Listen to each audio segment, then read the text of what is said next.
정성호 법무부 장관이 공식 취임하며 검찰개혁 의지를 재천명했지만 여전히 개혁성에 대한 일부 걱정의 목소리가 있는 상황입니다. 그런데 놀랍게도 정성호 장관의 정책보좌관 자리에 이재명 대통령의 변호인 출신이자 검찰 저승사자 조상호 변호사가 발탁됐다는 대박 소식입니다. 뉴시스 단독입니다. 이재명 대통령과 정진상 전 민주당 대표실 정무조정실장의 변호인이었던 조상호 전 변호사, 현 민정수석실 행정관이 정성호 법무부 장관 정책보좌관에 발탁된 것으로 파악됐습니다. 참고로 조 변호사는 이재명 대통령의 대장동 사건 및 대북 송금 사건 재판을 수행했던 변호인단 중 한 명으로 지난 21대 대선 직후인 6월 4일 변호인 사임서를 제출한 바 있습니다. 이후 이재명 정부 출범과 동시에 대통령실 민정수석실 산하 사법제도 비서관실에서 선임 행정관으로 근무하게 됐는데 한 달여 만에 법무부 장관 정책보좌관으로 자리를 옮기게 된 것입니다. 물론 직제상으로 보면 대통령실 선임 행정관이 법무부 장관 정책보좌관 자리보다 높다고 볼 수도 있습니다만 지금은 신임 법무부 장관이 임명되어 검찰개혁의 첫 삽을 뜨는 시기인 만큼 조상호 변호사가 사실상 책임 및 권한이 막강한 자리로 영전을 했다고 봐도 무리가 아니라 생각합니다. 더욱이 법무부 장관 정책보좌관은 장관의 정책들을 지근거리에서 기획 조정하는 자리이고 무엇보다 법무부 장관의 정책 집행과 의사결정에 실질적으로 관여하는 자리란 게 핵심입니다. 아마 정예능 시청자 여러분들도 조상호 변호사를 잘 아실 텐데 잘 아시진 못해도 얼굴만은 상당히 낯이 익으리라 생각합니다. 그도 그럴 것이 앞에서도 말했지만 윤석열 검찰의 이재명 대통령을 향한 사정의 칼날을 최전선에서 막아내던 인물이 조상호 변호사이며 특히 개인적으로 조상호 변호사 관련해서는 23년도 이재명 당시 대표의 구속영장 기각 직후 유튜브 등에 출연해 구속영장 실질심사 당시 벌어졌던 검찰과의 법정 혈투에 대해 생생하게 설명하던 모습이 기억에 남습니다. 즉, 일전에도 설명드린 이태형 현 민정비서관을 비롯해 이번 조상호 법무부 정책보좌관까지 수단과 방법을 가리지 않고 이재명 대통령을 잡으려 했던 검찰과 이른바 혈전을 치른 전사들이며 이는 다른 말로 정치검사 천적이자 검찰 저승사자라는 말입니다.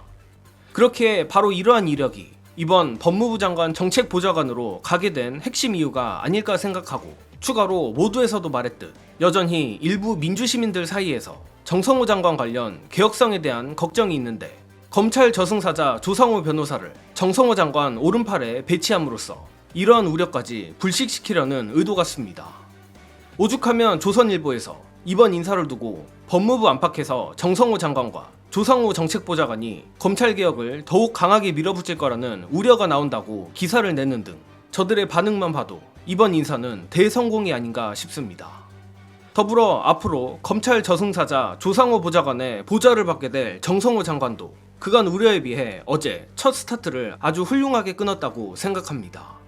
특히 어제 정성호 법무부 장관의 첫 지시가 그야말로 정치검사의 급소를 친 모양인데 관련해 정성호 장관의 조용하지만 신속한 검찰개혁 1호 지시 영상으로 보시고 오겠습니다.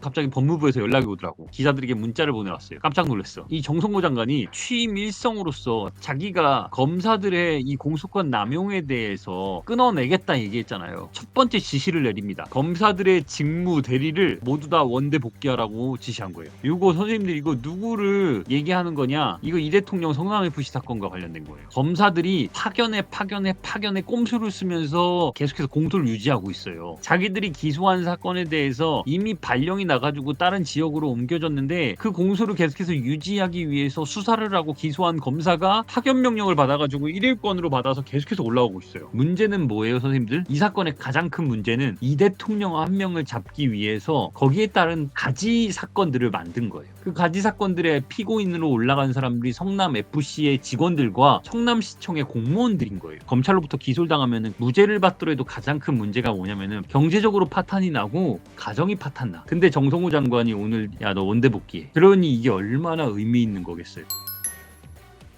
물론 며칠 되지 않았지만 정성호 장관도 기대에 비해 훨씬 신속하게 잘하는 것 같고 무엇보다 조상호 변호사가 그 정성호 장관을 직통으로 보좌하게 된다고 하니 더 기대가 됩니다.